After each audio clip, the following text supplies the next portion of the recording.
السلام علیکم ویورز، آج کا پہلا سوال بہت دلچسپ ہے، تو میرا خیال ہے اس کا جواب بھی دلچسپ ہی ہونا چاہیے۔ امین اللہ خان ہیں پشاور سے، وہ کہتے ہیں جی وزیر اعلیٰ خیبر پختونخوا علی امین گنڈا پور نے تجویز دی ہے کہ اگر شہریوں سے کوئی سرکاری ملازم یا افسر رشوت مانگے تو انہیں چاہیے کہ وہ اس کا سر پھاڑ دیں۔ کیا صوبے کے وزیر اعلیٰ کا یہ بیان مذاق خیز نہیں ہے؟ امین اللہ خان صاحب ہرگز مذاق خیز نہیں ہے۔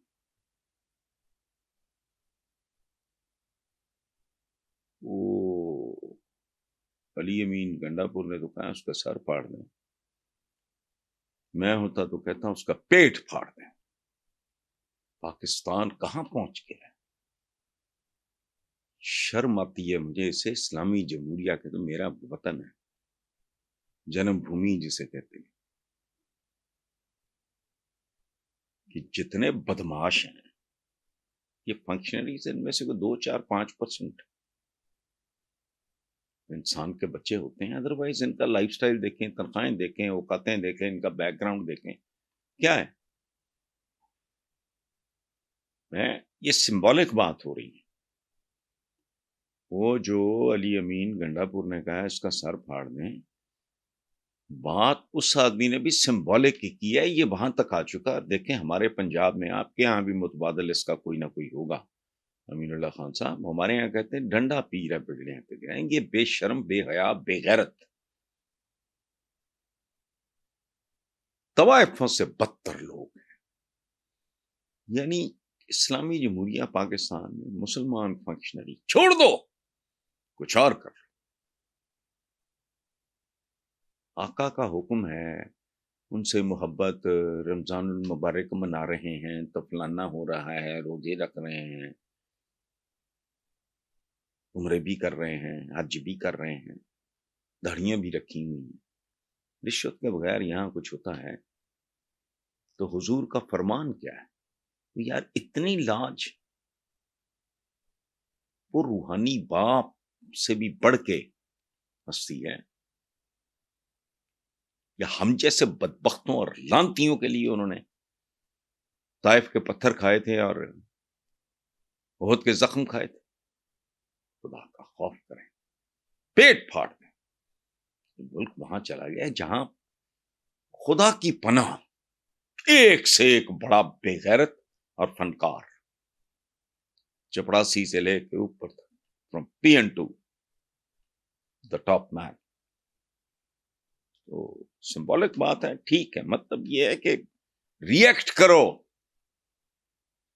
گھروں میں نہ گھسے رہو، ریئیکٹ کرو۔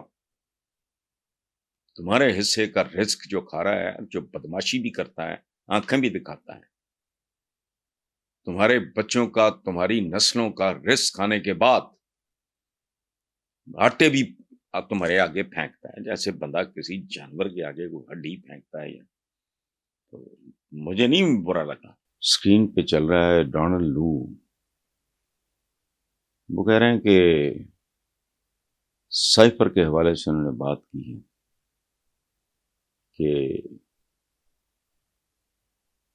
یہ سب جھوٹ تھا، بوگس تھا،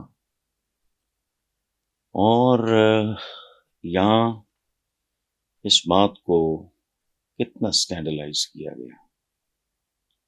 انہوں نے اس بات کی بھی ویسے تردید کی ہے کہ عمران کو اقتدار سے نکالنے میں ان کا کوئی رول نہیں تھا۔ یہ تو خیر اپنی جگہ پہ ایک بات ہوگی، وہ کہہ رہے ہیں تو ٹھیک کہہ رہے ہوں گے،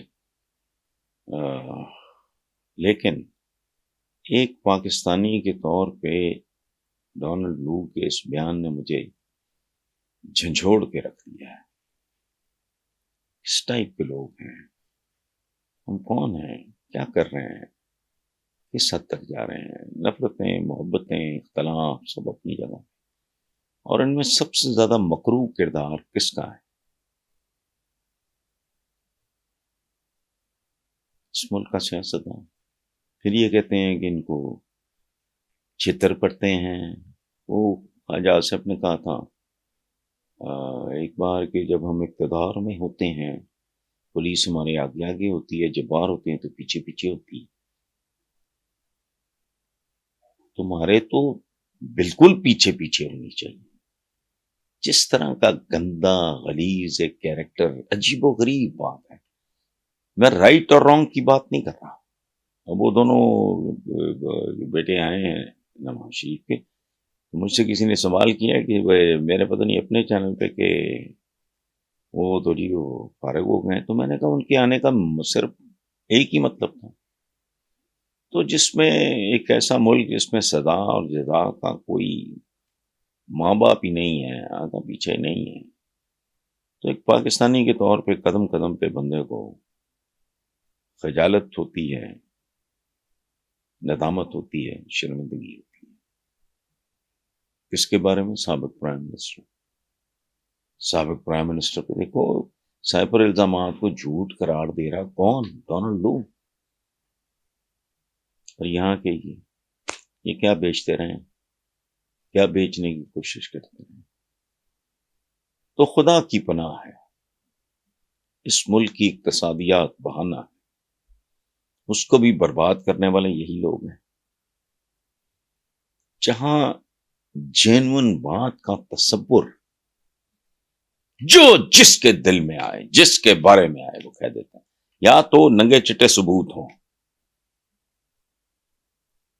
لیکن ننگا چٹا ثبوت بھی ہو تو ایک آدمی پریس کے سامنے بیٹھ کے وزیر اعظم رہ چکا کہتا کیا ہے کہ اگر میرے اثاثے یا میرے ایسٹس میری آمدنی سے زیادہ ہیں تو کسی کو کیا. جہاں اس لیول کی ایک ڈٹائی ہو، یا ہمارا یہ میرا پاکستان ہے، یہ تیرا پاکستان،